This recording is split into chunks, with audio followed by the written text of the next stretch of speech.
Welcome to Excessive Car Stuff, and today we have this video on how to use some building techniques to up your Lego Speed Champions Mocs in terms of detail and complexity.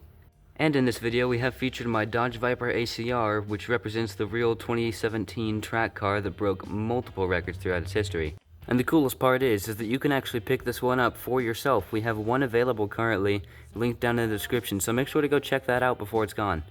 But without further ado, let's get into the techniques. Now, one of my favorite techniques on this list is what I like to call the peanut butter and jelly sandwich, because that's exactly what it looks like.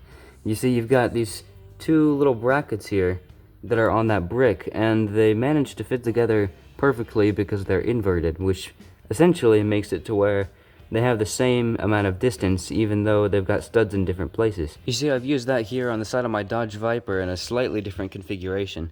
And doing this allows me to make it to where I've got a more flush side panel. Now the next technique is one that I use in almost every car that I've ever built. You see, these are two little hinge pieces that you can put together to angle things in precise ways. A good example of this part usage is in my Peugeot 9X8, where I use this piece to kind of slightly angle just a little bit so you can get even just the most minute details in the car. I should also mention there's two versions of this piece. The one that I just showed you has 4 studs, but this one has 2 studs, so you can get in a bit of a smaller area. You can see this on my Mazda 787B.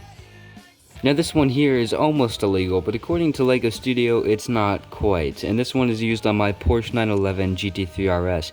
You see, with these headlights here, I've angled them just a tiny bit on this little hinge piece, and I've allowed it just to get a little bit more to the side, and just scooting them along that hinge just a bit so I can get a more accurate representation. You see, I used that technique so I could get the headlights a little bit farther apart and still keep them stable by building some around it to kind of keep it in place. Now this next one isn't really a technique, but it's definitely a good way to go whenever it comes to designing a new car. You see, I always design the interiors first on my car to make sure I know where the minifigure is going to sit, and this allows me to get the wheelbase and the rest of the proportions correct so that I can start to build the car without it getting thrown off later in the build. Now this one's especially important for designing cars with multiple rows of seats, because you do not want to end up with 0 legroom in the back.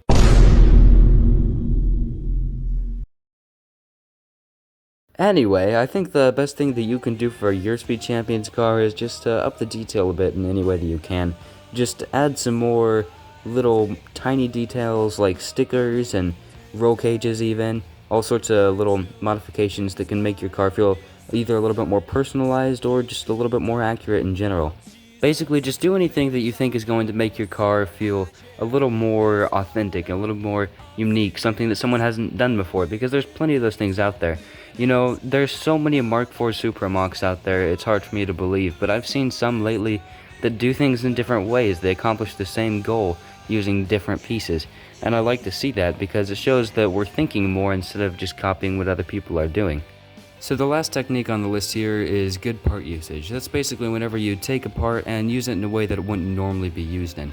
For example, Lego uses doors and ice skate pieces for some of the extra details on the Pagani Utopia set. And I use saucers that are usually used as minifigure utensils for the headlights on my Porsche 911 GT3 RS. You see, there's a whole lot of crazy things that you can do. Just mix it up, you know, do weird things, and it'll make your model look good in the end. Anyways, thank you guys for watching this video. Make sure to like and subscribe. Also, check out my Rebrickable page. All the cars in front of you here are on Rebrickable with instructions available. So make sure to check those out because those are really cool. And stay tuned for the next video. See you guys.